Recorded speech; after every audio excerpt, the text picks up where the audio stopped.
You are now listening to Femme Regard Podcast with Tessa Markle and Carolina Alvarez. Femme. Hey Femme Fam, it's Tessa and Carolina. We hope you're enjoying this season so far. We've had some awesome guests already, and we are really just beginning. I mean, we've got plenty more to bring you, so don't worry. Today, our guest, his name is Chris Peters, and he is a filmmaker and an artist. And we found him through Noam Kroll's podcast, Show Don't Tell, which if you guys haven't heard us talk about him in the past, Noam's a good friend of ours. He's got a podcast called Show Don't Tell. He's also got a newsletter that has not only great stories to inspire and educate, but actual stuff that you can download and buy for a discount and all of these things that he provides filmmakers. So he's extremely helpful in Great that way. resources. Yeah, exactly.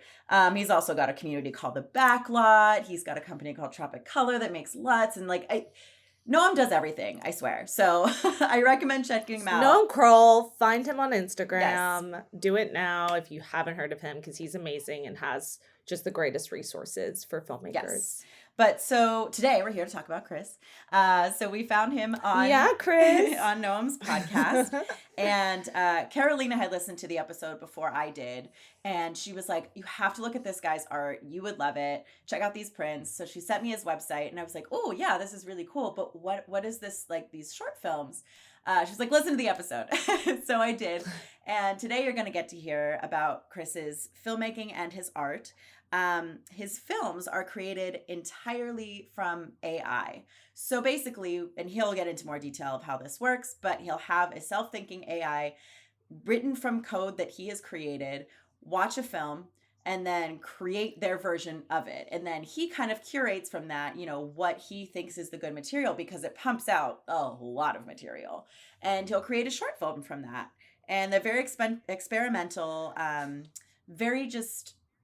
They're beautifully dark, they really create a sense of mood and emotion without being a narrative story, which I think is really cool.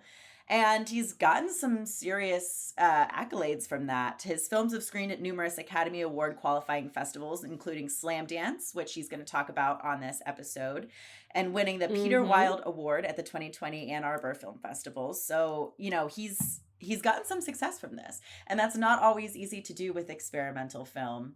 And while his is something unique, so I think that does, really spark people's interests, because this isn't something most people are doing. It's still hard. The competition is stiff, which we also talk about on this episode. So yeah, he deserves the praise that he's gotten from this, I think. I totally agree. And I think it gives us some insight as filmmakers who are submitting to all these festivals, so a better understanding of what goes behind the scenes, and not to give yourself such a hard time. So and he kind of breaks down these festivals that he's been accepted to, what they're kind of looking for. So filmmakers, if those genres, especially experimental, speak to you and something you want to try, take notes of these festivals to submit to, because festivals, they, knowing the ones that you need to submit to for your own work will increase your chances of getting in, of course. So it's always helpful. So but we love Chris. He's welcome on anytime. It was such a great conversation. So you guys are going to enjoy it.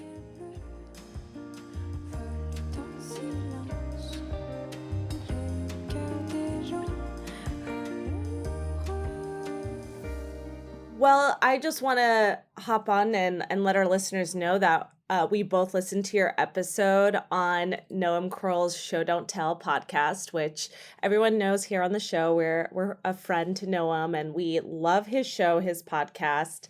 And we just... oh my gosh, once we went on your website, we just saw so many things that we ourselves as creators are interested in, like AI, technology, Tessa, I'm blanking. Well, even just your physical art. I mean, that's because Carolina had listened to the episode before I did, and she was like, "I think you would love this guy's prints," and he sent me your website, and then she was like, "Oh, by the way, he's also on Noam's show," and I was like, "Oh, okay." So it was all of these things. Well, that's great. Yeah, great, thanks. Yeah, absolutely. Yeah. So for our listeners, give them a little background to who you are as a creator and I think I looked, and what I remember on the shows, you started in as an artiste and Yes, and worked yes. in the art So I've medium actually had, before. I've had two separate lives. My first life, I was in tech as a hardcore programmer. Okay. So, machine level programming.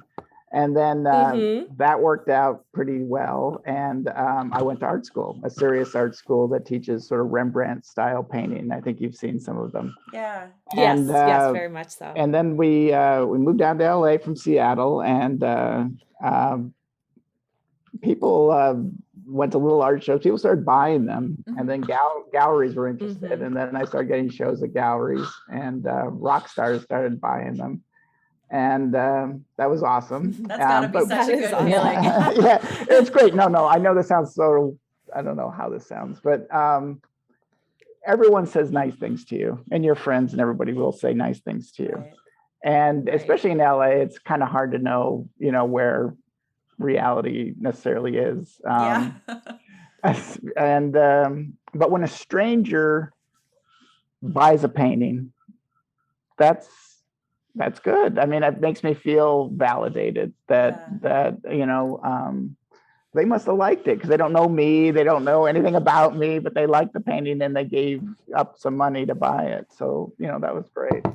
But you can't be in LA without thinking about movies a little bit, and it's so easy to make movies here in some ways, so hard and so easy. Yep, we know exactly what you mean. But it's in it's just in the air. And when the DSLR revolution came, and suddenly you could use kind of normal cameras for making pretty cinematic looking movies. My tech background allowed me to I understood Premiere, and I could use computers. And as the film world became more the computer world, actually, Right. I said, well, I think I could try this too, and just another way of expressing the same vibe.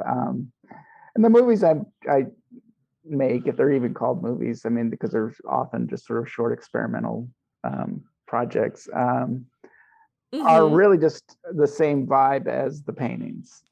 It's still me trying to say whatever I'm trying to say, and but movie making is really fun.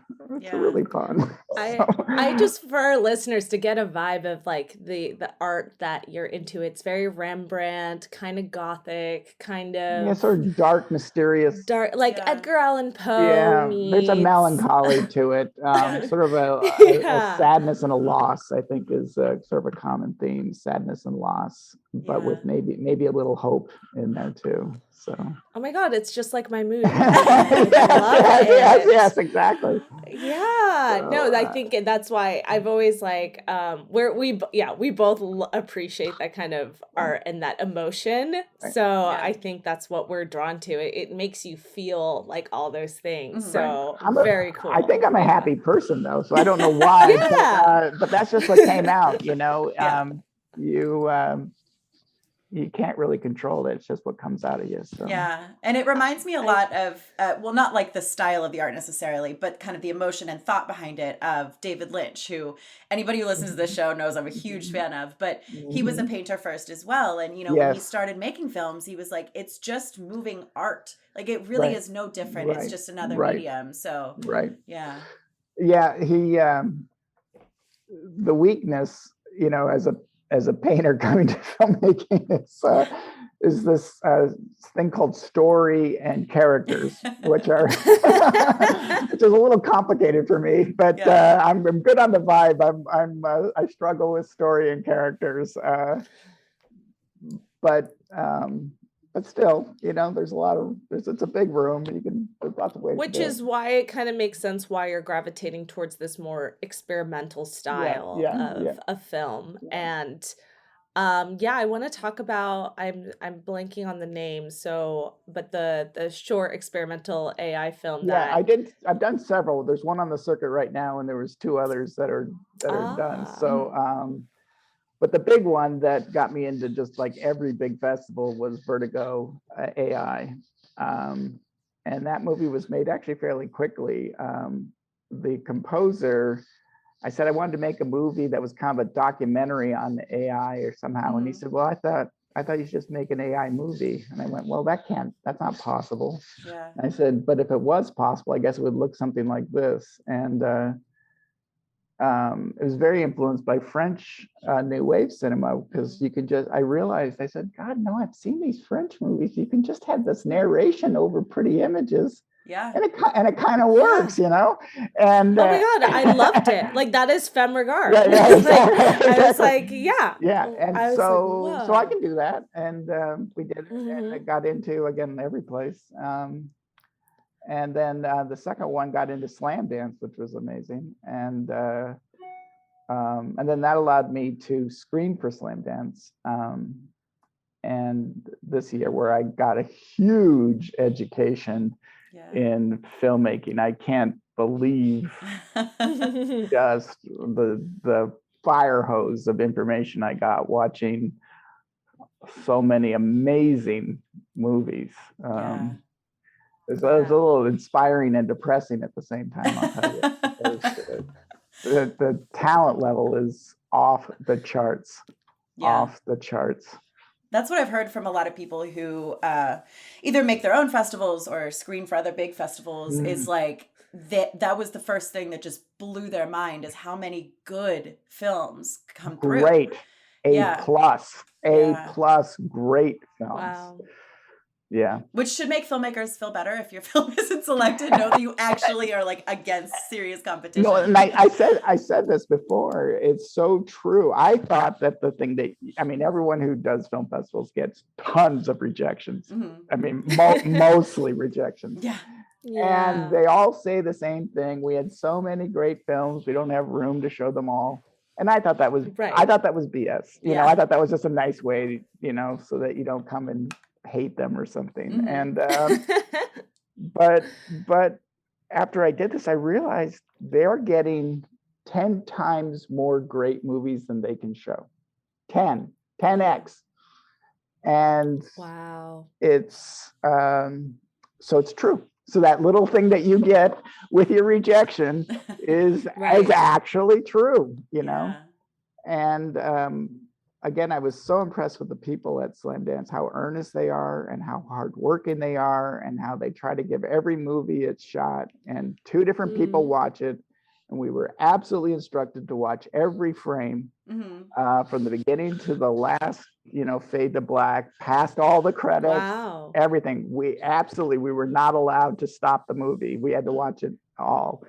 And see, I've always thought or heard of it differently, like, you know, not at Slamdance. Attention. Not at Slamdance, though. I mean, I think it's unfair, by the way, to spend money on an entry. Let me have my little soapbox here. I'm yes, just please rambling. do. I'm just rambling away. I understand the entry fee. I understand it. But someone has to watch it all. For that, in exchange for my entry fee, you have to watch it all. You can't watch the first 2 minutes and turn it off. You just can't. Right? You can reject it, or you can have free entries, but you can't have paid entries and not watch it all. Yeah. Amen. Yes. Just because, like, it's our own, I mean, for the most part, everyone's putting in so much of their time and energy and money, and then paying money and then paying for this. It's like, well, at least watch it. Exactly. Now, if it's a free entry, okay, free entry. It's your, you know, do whatever you want. But Right. That's amazing, though, that Slamdance, like, so you got to be a judge for them. Right. And I watched 300 short films. Wow. What is the time frame of, like, how much time did you have to watch all of those, I guess, is what I'm asking. Months and months. Okay. I had to watch 4 or 5 a day. I had to spend about an hour a day for a couple of months. Okay. So that's not, I mean, it's not, you spread it out. It's not bad, but I'm sure it gets exhausting. Well, you know, in some ways you look forward to it, you know, because they're actually good. They're actually good. They're actually good. And what you want what you want is almost a bad one where the choice is easy. You don't want to, because most of it you're just sitting there, oh my God, another amazing movie. Oh my God, another amazing movie. gosh. How are we going to decide? Yeah. And then every once in a while, very few actually are crazy bad. Like you don't know why they spent money and gave it. It's like I was like filming his mom cleaning the house with a title stuck on it. I mean, it was insane. So, but interesting. yeah. Well, there are YouTube channels dedicated to watching people clean. Okay. I came across an old roommate of mine watching it. Well, granted, she was high. I feel like that's the only way, but it probably was actually great. Maybe. But she was like, no, I love watching these young moms just like clean. It's like very therapeutic. Like we go through it together. And I'm like, okay. I don't sure, no judgment. I don't judge. You do you, girl. But like a film. This wasn't even that well organized. Honestly. Yeah, that sounds good. That sounds nice, right? Yeah, exactly. That kind of sounds nice. There's these the lawn's not mowed, and then you see them mow the lawn, and then it's a nice looking lawn. Okay. That satisfaction, That's satisfaction. Exactly. But not this. This was like crazy. Yeah. Anyway. Okay, but that's so few. Anyways. That's so few. That's wow. Mostly it's amazingly talented people. Yeah. So is there like a theme or something that Slamdance is like, this is the kind of films that we want to accept? Like here is the list of... Well, there's no list, but in general, film festivals have kind of what they're looking for. Austin's known for their screenwriting and so forth. They definitely want a narrative story. There's no way I would ever send my film to Austin, right? Because they would just reject it instantly because there's no real story there.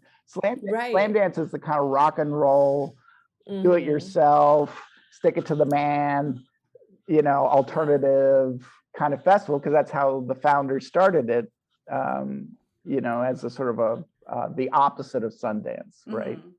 Right. Give the little guy a break, kind of thing. Yeah. So they're definitely looking for films that maybe aren't perfectly polished, but are a great new voice. So they're great. I mean, I would encourage it, except that the competition is very stiff, but they're very fair. Yeah.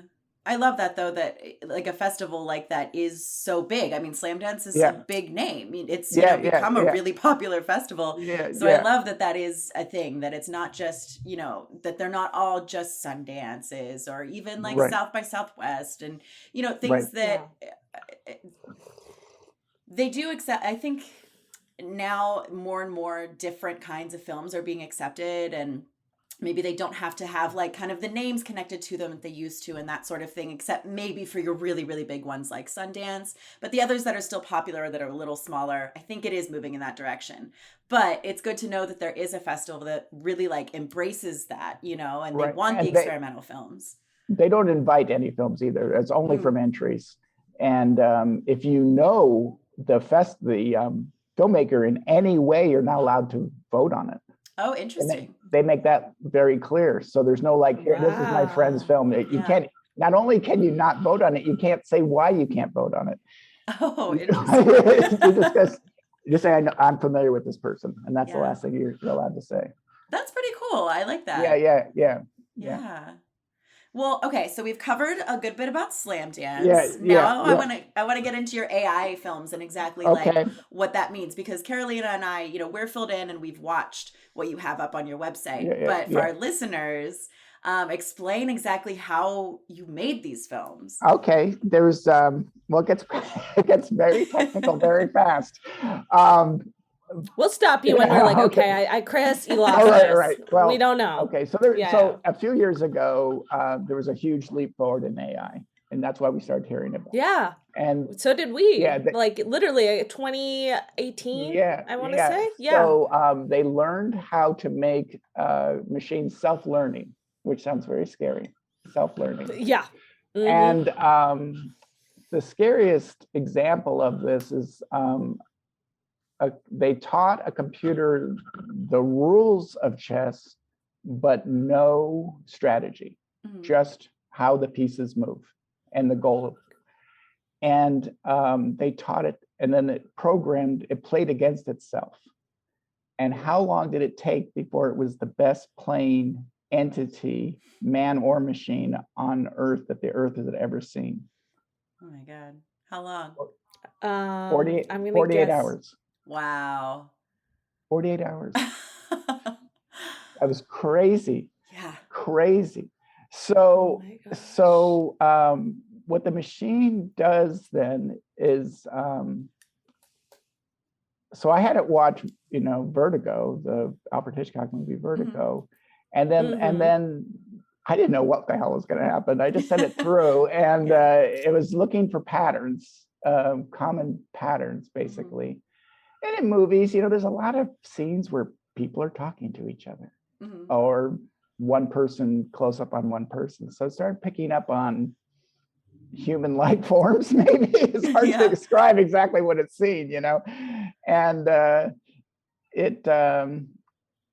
lot of these AI movies are curation. Okay, so a lot of it was just pure garbage, terabytes of useless stuff, and then I picked the stuff I liked. Right, I thought it looked cool. So I'm sort of the curator of this nonsense, of the piles of nonsense it makes.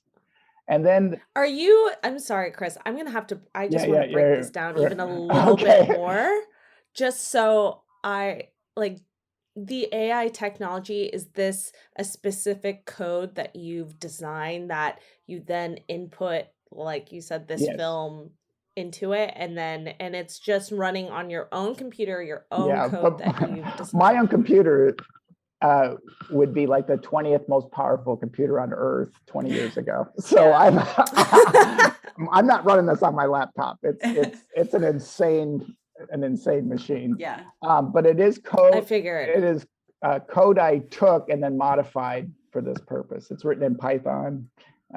Like anyone cares.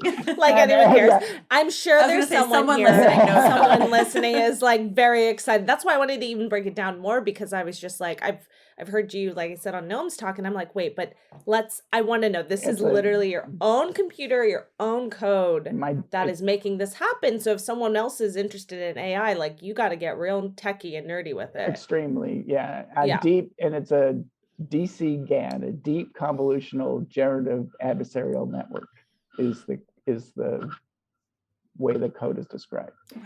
Okay. And that's the self-learning part. Anyway, Thank you. So you're going through all of this. And then the narration is a separate program called done by a group of people called OpenAI. Right now it's called GPT-3, but I use GPT-2. And it can generate 500 to 1,000 words of coherent writing, which is off the charts amazing. Now, and you've heard it's writing. It's not, it is what it is. It's poetic. Well, at least to music. It sounds really good. And again, I deleted the real bad writing, and I never add a word. I never rearrange words. But when it really starts to go off the deep end, I start deleting. I just take it out. Again, I act as a curator and just say no. That's not working. Was the narration also based off Vertigo as well, or was that something else that it listened to? It was just based off a prompt I made, and I don't even remember the prompt, but I think I based it off one sentence from Vertigo. But believe me, the machine goes off on its own crazy direction, and it's worse than herding cats. There's no rhyme or reason to what the machine's going to spit out once you put in the sentence. In my current movie that's out on festivals now and was just shown at Athens, there's Athens, Ohio, at the University of Ohio. Oh, The okay. Athens, the Athens. Okay. And Still cool. Still yeah, cool. yeah. Well, it's a great festival actually. It's an Academy Award qualifying festival in 49th year. So those are good ones. Oh man. Nice. Yeah. Anyway, so that one generated like 6,000 poems, and I picked 3. Wow. So Wow, that's a lot to go through. it is. I kind of scanned it, but the hard part was like I needed it in the first person. But I can't control that either. So I said, okay, it's not in the first person. So I would look for keywords that said it wasn't in the first person, you know. Right. And I want it from a woman's point of view. And then I could also tell from the writing that it wasn't from a woman's point of view. And then again by keywords. And again, I wasn't allowed to just change the word he or she or something, because that would be cheating. I actually have some integrity on this. So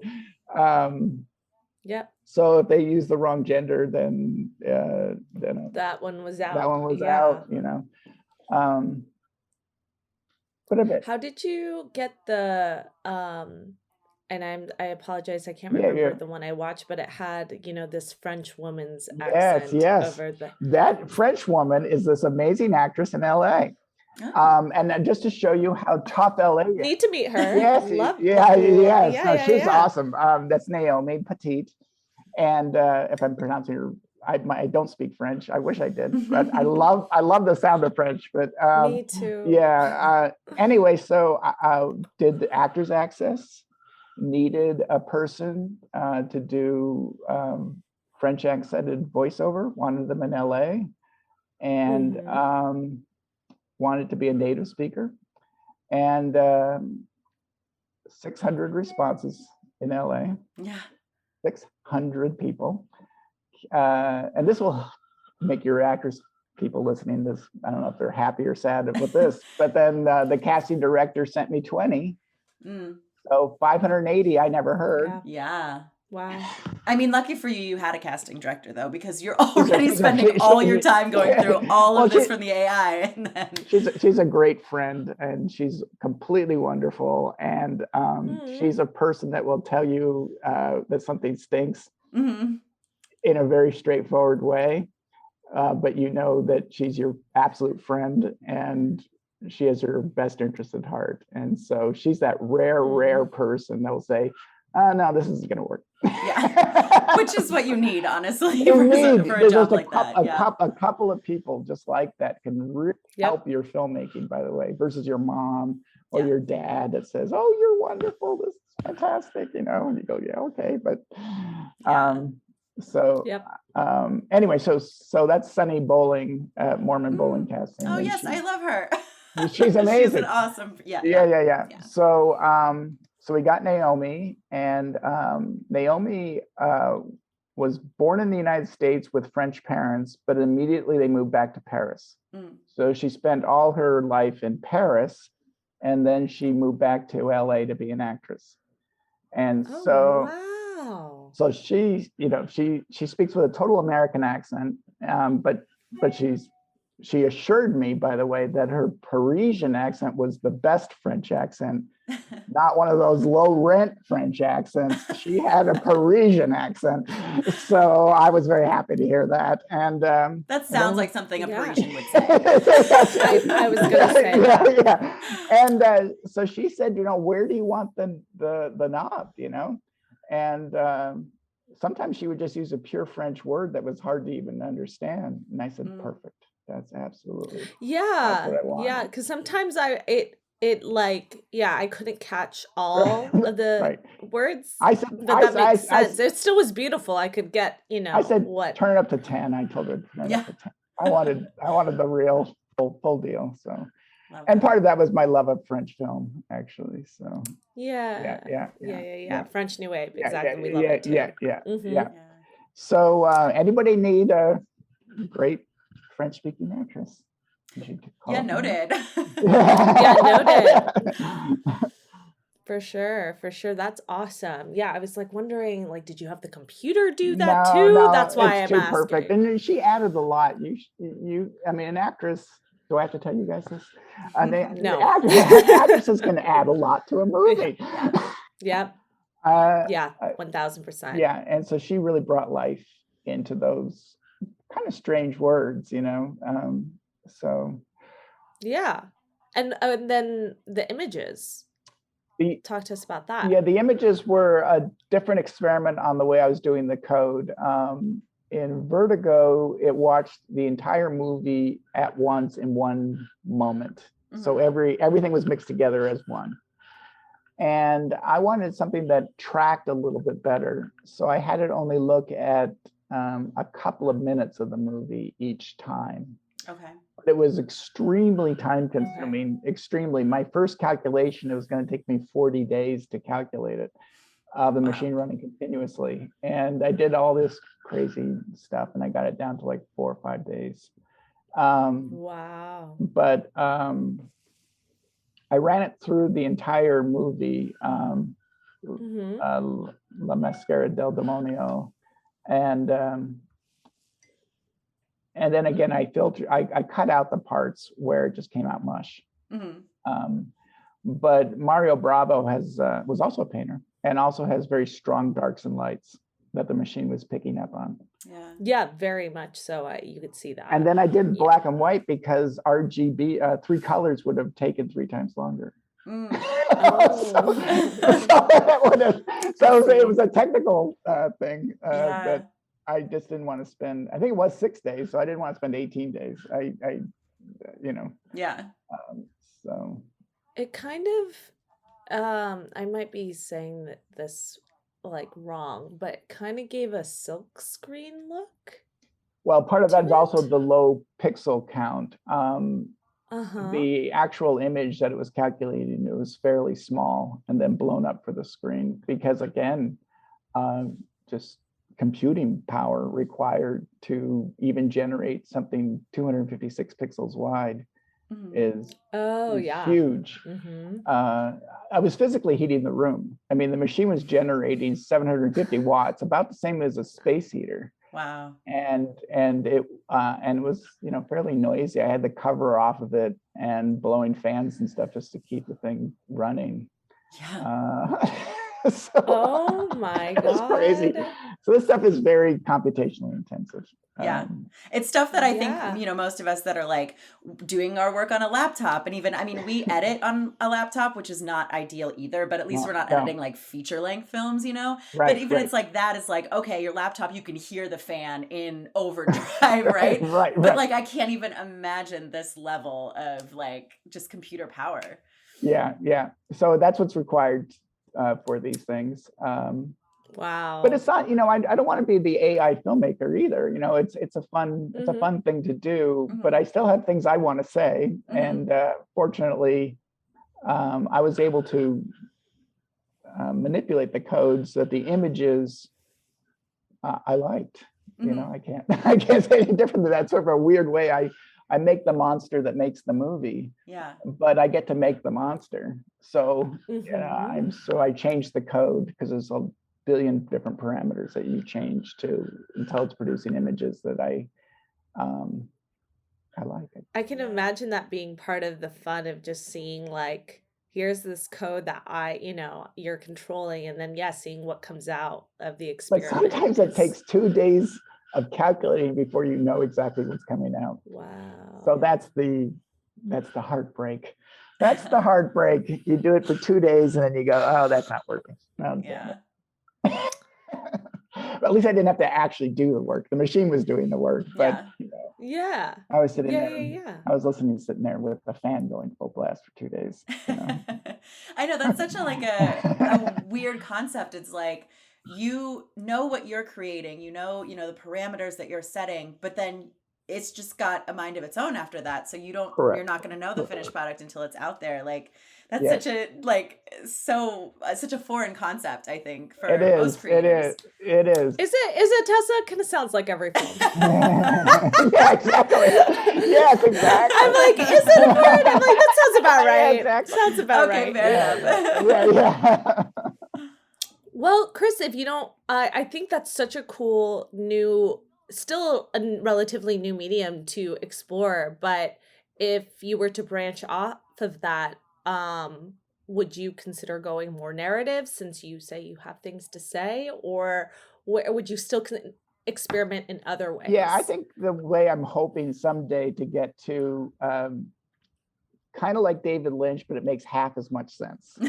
I think that's about, and maybe a little and more the elements that I like versus the elements he likes. But I'm working on one now that doesn't make a lot of sense, but it almost makes sense, and I really like it. So a lot of room where sort of I think the viewer is more like 1 + 1, and then they add 3, 4, 5, and 6 to it to kind of make their own interpretation of exactly what all happened. But there's this great experimental movie. It's not a great experimental movie.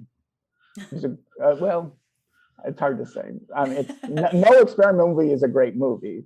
They're just great ways of learning about movies. Yeah, I love that. That's a really great way of putting that. Yeah. And so Begotten, have you ever heard of Begotten? No, it's insane, and it's feature length. And I learned from that you don't need to know why the people are doing things. You only need to believe that they know why they're doing things. Yeah, I like that.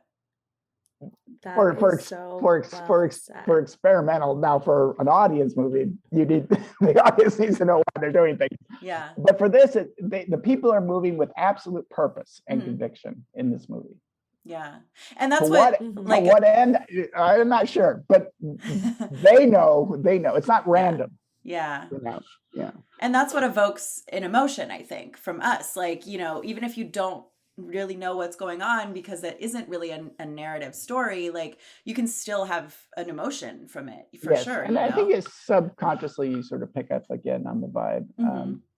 Since I live in LA, I can use the word vibe unironically, If you don't live in LA, you're not allowed to say the word vibe. But if you live in LA, you can say it.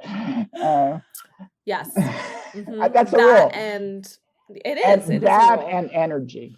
Yeah. Tessa, I'm seriously digging Jambox. The fam needs to hear about their extensive music and sound effect library. I agree. Not only do they have a huge library created by Hollywood-level composers, but you can search through it all based on criteria like genre and mood. Plus, they even have detailed stems you can use to create your own soundtracks from the elements they provide. You can literally be your own composer. 6,000 unique tracks and tens of thousands of stems, plus over 10,000 sound effects. Carolina, that's amazing. Oh, it gets better. They even gave us a discount code for our listeners. 10% off with Femme10. Connecting filmmakers with ridiculously good music and sound effects. Go and visit jambox.io and start leveling up your sound production. Exactly. Again, that's code FEMME, F-E-M-M-E 10 at jambox.io.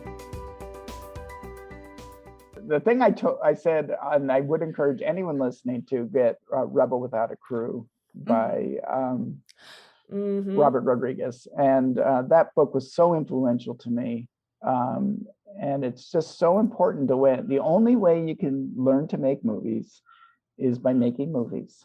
Yeah. And you have to make and don't worry about money, just make the movies you can make. And we've had so many guests that and I'm not shitting on film school. It's it's got benefits, but a lot of them have gone to film school and said they didn't feel prepared at all when they started making movies because you have to learn doing it. You have to, and if it's on your iPhone and you make 10 horrible ones, that's great. Let me shit on film school since you don't. There's a soapbox. And go. No. If you are going into debt or your parents are getting a second mortgage on their house so that you can go to film school no one's heard of, you really have to question your values about going $100,000 in debt, $150,000 in debt, or your parents doing that for a film school in some state no one's heard of, something you're just not going to learn anything, and it's not going to help you. Mm-hmm. Now, if a rich uncle is paying for you to go to USC Film School, you should go to USC Film School. Yeah. But there's like 4 schools that qualifies for. Yeah. And only if your rich uncle's paying for it. I agree. Like, I've talked to people who have gone to USC and UCLA and all of that, and it just sounds that it's also those people that keep in contact forever, and they end up going really high up. Yeah. And having that network Yes. is also, as we know, it's not just about being able to film, but knowing people as a producer especially is just so valuable. Right. So it's another thing to consider. But like you said, if you go to this small little town in, this unheard but maybe overhyped film school, that you might want to do your research and really see, like, okay, am I getting a community? Am I going to get contacts, or are they just playing me? Because I think too, a lot of people's faults, like they just don't know. And that's why we have this show to like kind of talk about it a little bit more openly, and like, not it I think it really, to your point and what I've heard, like, yeah, USC, like, go, like, that's an incredible program to be accepted to, and their student films are taken really seriously versus like NIFA. It's like danger, stay away. Like, let me also just help people who don't understand, the world of rejection, the world of no pay that comes in the arts. Is that if you come to LA to be an actress and you don't have a plan B, you're going to wait tables for a couple of years, and then you're going to go back to Indiana. I mean, so you need a solid job that will allow you to actually put in the years it's going to take for someone to notice you and for you to get good. And that's like a real job. So, so you would be better than getting a drama degree. You would get a degree as an X-ray technician. Yeah. Because as an X-ray technician, you get benefits, you get pay, and now you've got something that allows you to go to those auditions and not feel rejected. And that's the way you would really be an actress in LA, not the drama degree where everyone tells you you're wonderful, and then you get 25 rejections in a row and you quit. Yeah. No, I think that's very true. I mean, I went to school for theater at a small liberal arts college. Now, I also got a psychology degree, so that helped. But I look back and I'm like, why? In my mind, I think I was doing it so I could be so involved in the theater constantly and like immersed in it. But I look back and I'm like, I could have done that anyway.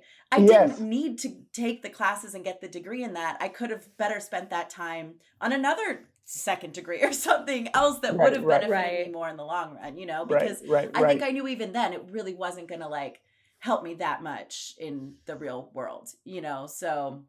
Well, it's just that you need something to pay the rent while you're waiting, more than a job that you just hate, right? Find that a second passion, so you don't put all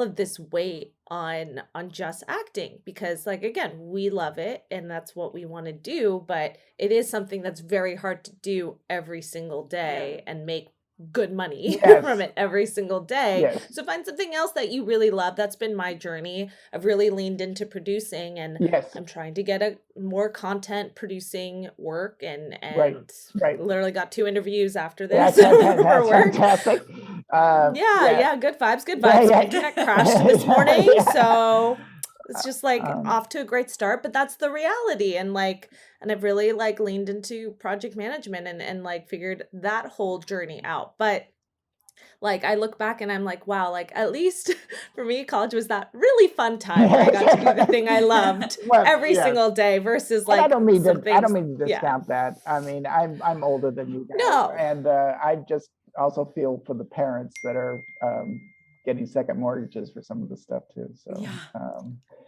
Yeah, no, and it totally makes sense. And I definitely have had many, many a times thoughts of, man, I should have gotten like a degree in this and that, because then I could like leverage, myself in this way. And that's also not to discount people who are like waitressing and doing different No, gigs. I think we brought on I'm like Valentine on our show to talk about how to do that in also a smart way and really leverage, yourself in a position where you get to do a bunch of things that you really enjoy, are giving you flexibility, and it's working out for you. But of course, I think you have there's waiter jobs in LA, by the way, that pay $500 a day. Yeah.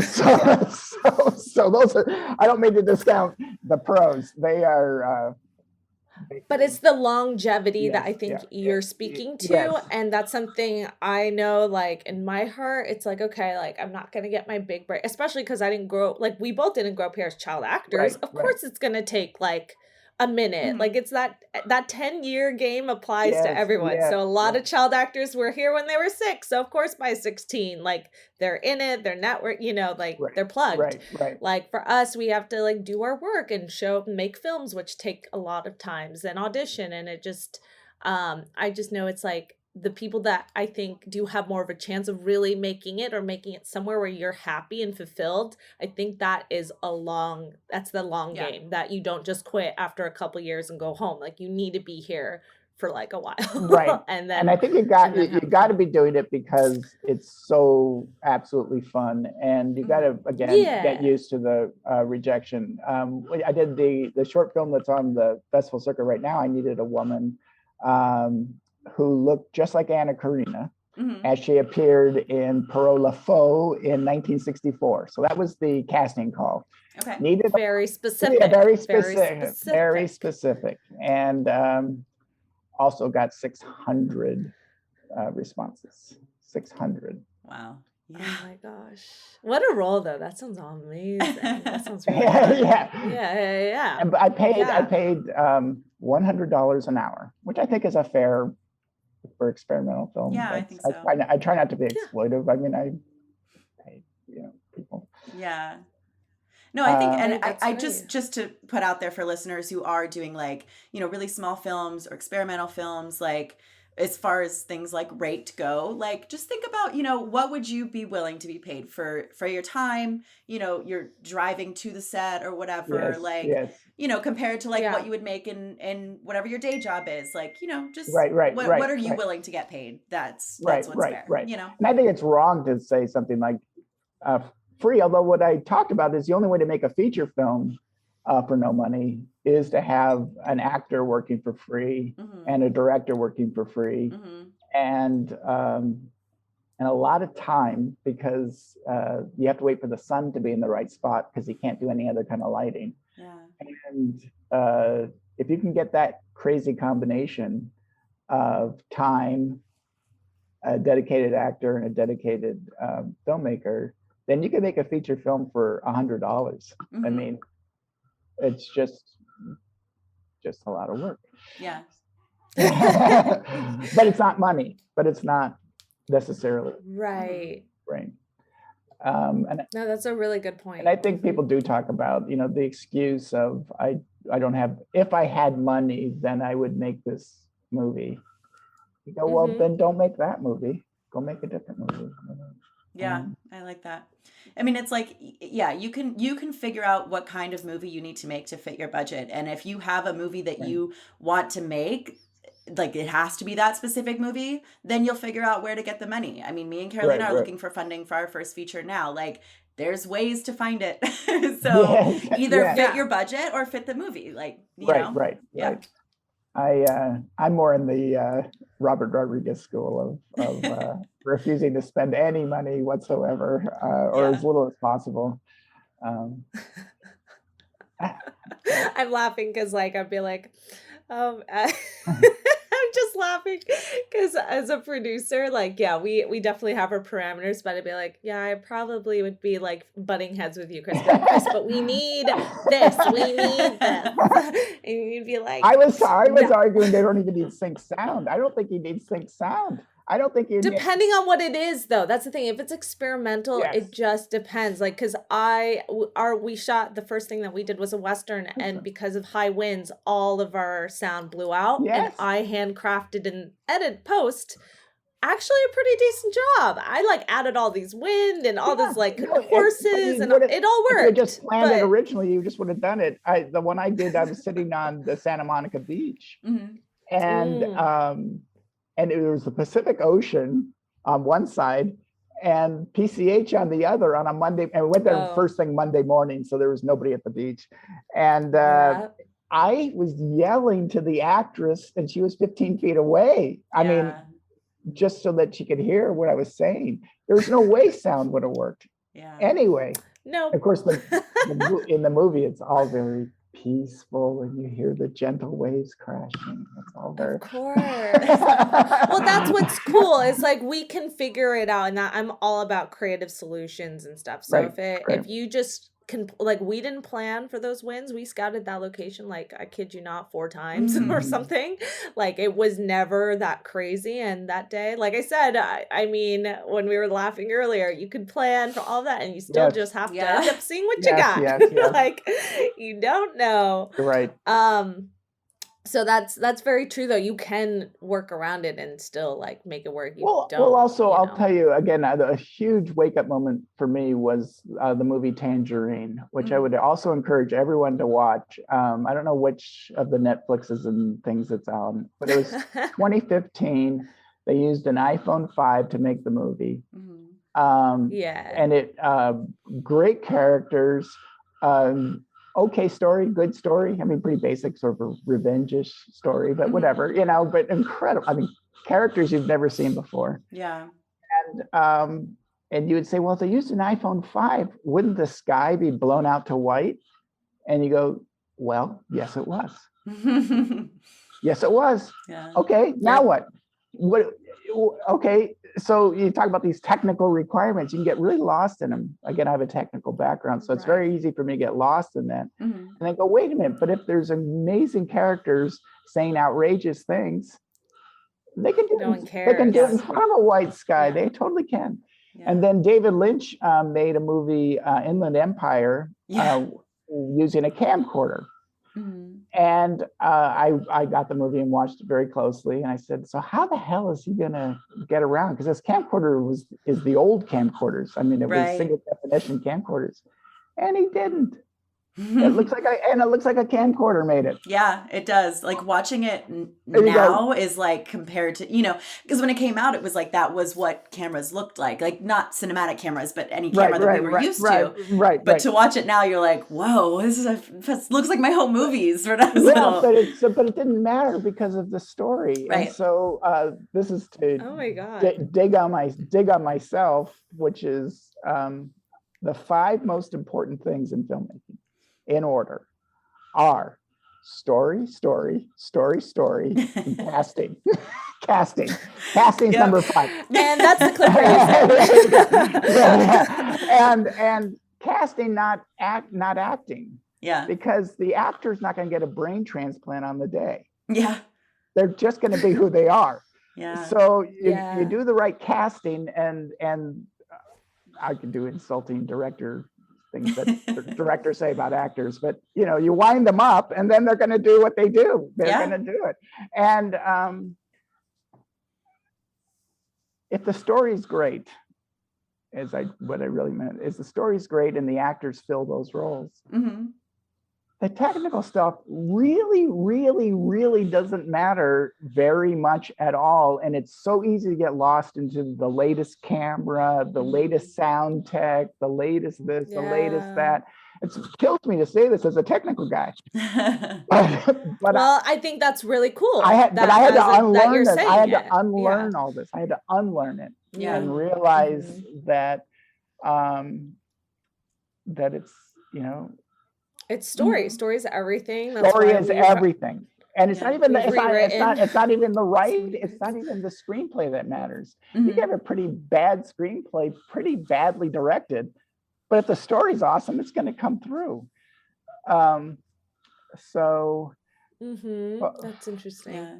And I think too, like, you're saying the tech doesn't matter as much, but especially if you do have a good cinematographer and director that like know how to tell that story visually, it's like, yeah, you can do it on an iPhone, you can do it on an amazing camera. Like as long as they know how to tell the story visually, like that's going to make exactly. That's a great point. A very, very good point. Just don't say, the dynamic range of this camera is too limited for us to film.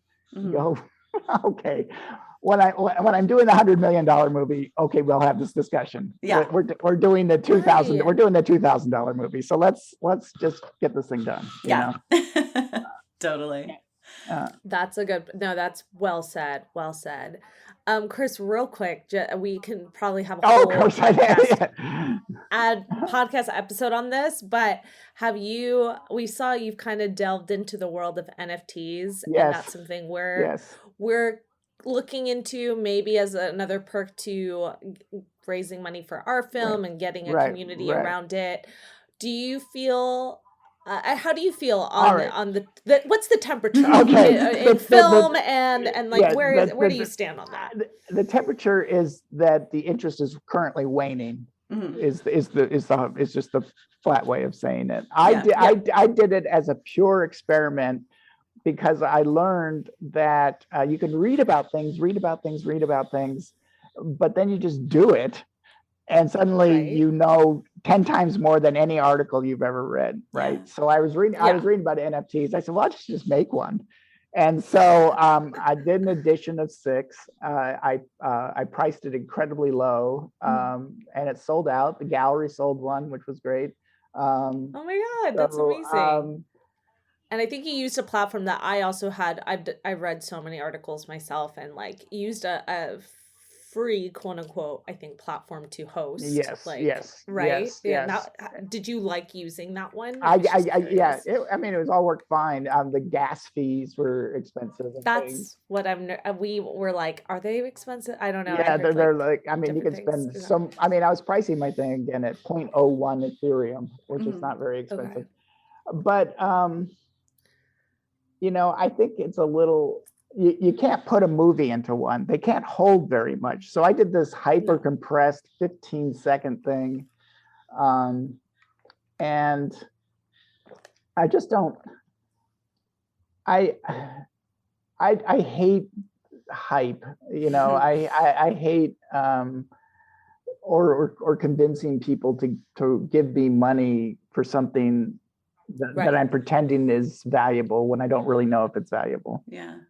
So for me, it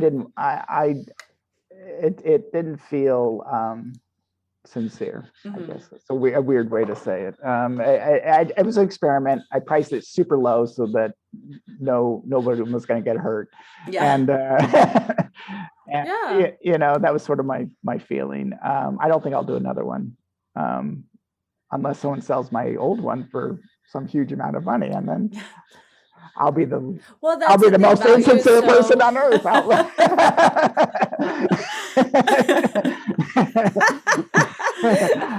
He said it on the No. That part we'll cut. We will cut in a new one where I say, I totally believe. Yes. But as an experiment, I love experiments, and that's why it's not about the hype, but just being aware of what people are tuned into and where technology is going. And does it make sense? For me, it was exploring a way for independent filmmakers to have more independence, just rely on one way of getting money, and and I'm not so huge a fan of crowdfunding traditionally, totally, but what else can I give other than maybe a mug? I felt like a piece of art or something special from our project that they already are excited about. That's kind of the lens that we were looking at NFTs, and still looking at it, but it's just nice to hear someone who's made one. I made one, sold out the edition. So that's one little thing. But the and were was it sold out through Just over time. your network No, or like no. people? I just sold out over time, and the gallery put it into a show, and then another person bought a different one that they saw at the gallery. So the galleries are great. I mean, art galleries really do help you a lot. That way, I get to focus on making stuff, and they focus on selling things. On selling. Yeah. That makes sense. Okay, cool. But I would encourage. I awesome. don't know how to make a movie where other people give me money. I don't. I have no clue. It would be fun if people would give me money to make movies, but my strategy is to spend no money. Yeah. And to try to. No, that's a great strategy. And try to, that's great. And try to have a good enough job that maybe you can afford to kick in your. Put some of your own money into it. Yeah. Totally. Yeah. No, I totally feel that. Makes sense. You might, someone was being snarky when they said this, and I won't make it mine. Chris with the sassy. I won't say that it's my snarky statement. I will try to soften it by saying that's a snarky statement I heard someone else say. Okay. But, love the cover up. Yeah, the complete cover up, complete deniability here. But the time spent on things like Kickstarter or the time spent hustling your movie might be better spent figuring out a way to do it.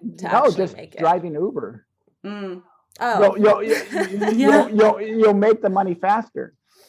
In other words, instead of 50 hours of this, you do 50 hours of Uber, and you might have actually more money, and it's more assured. Yeah. So, see, but I didn't say that. I heard someone else say that. So I but it's another way of sort of thinking about it. Yeah.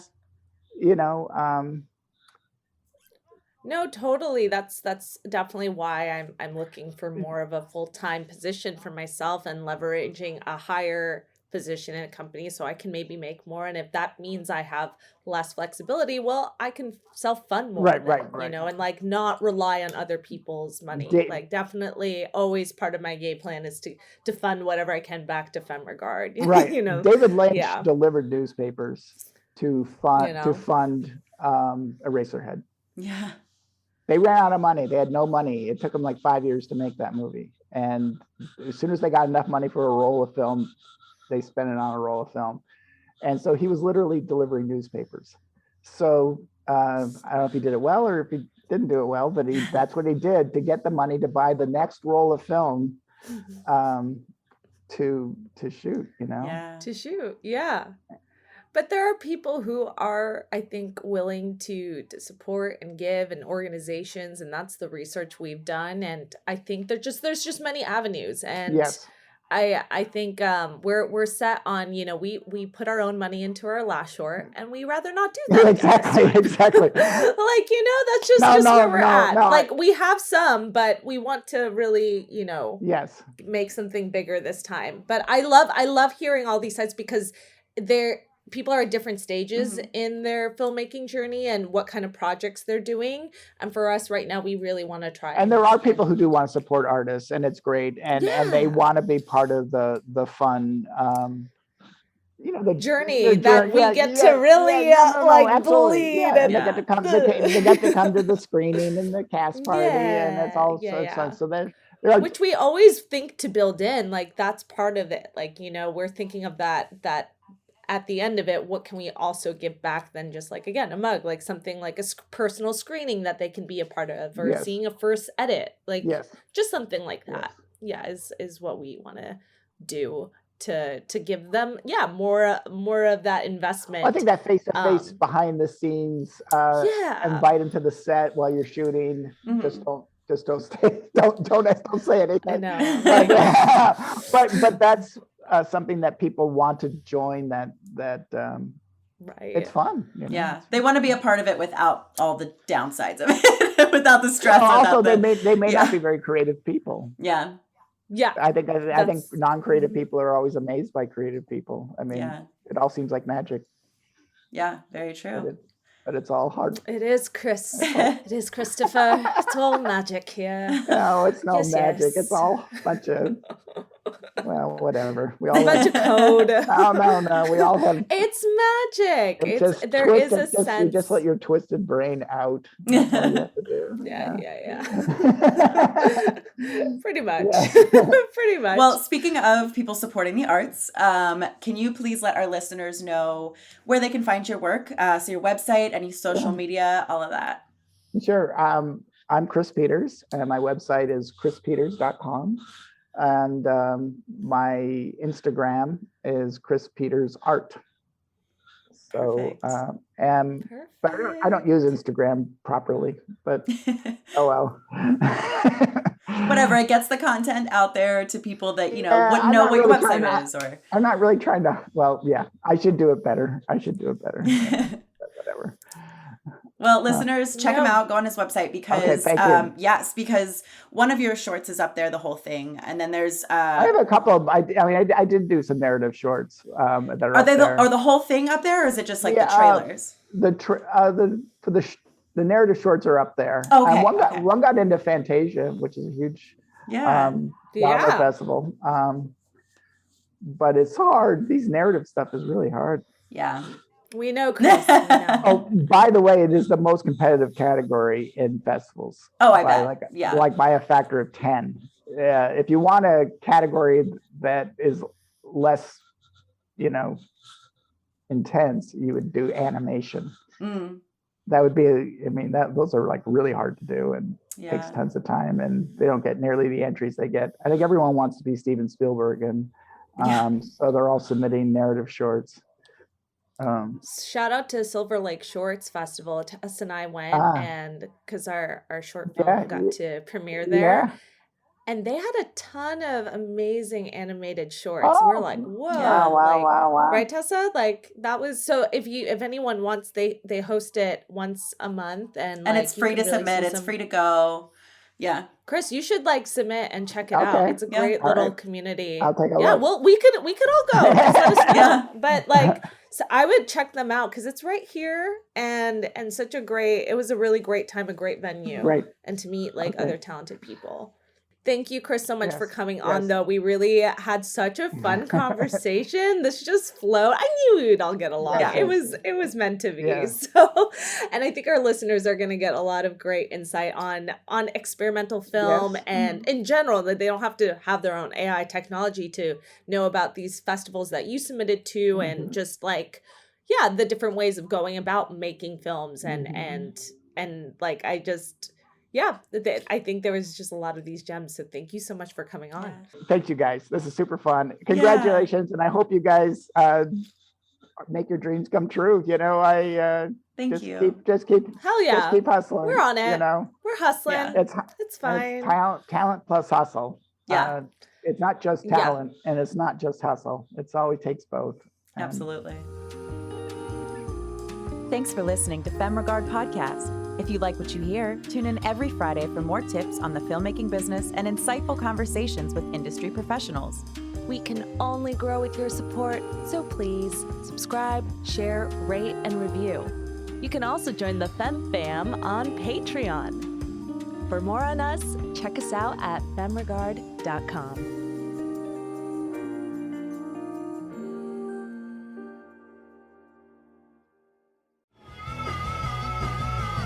You're listening to the Geekscape Network.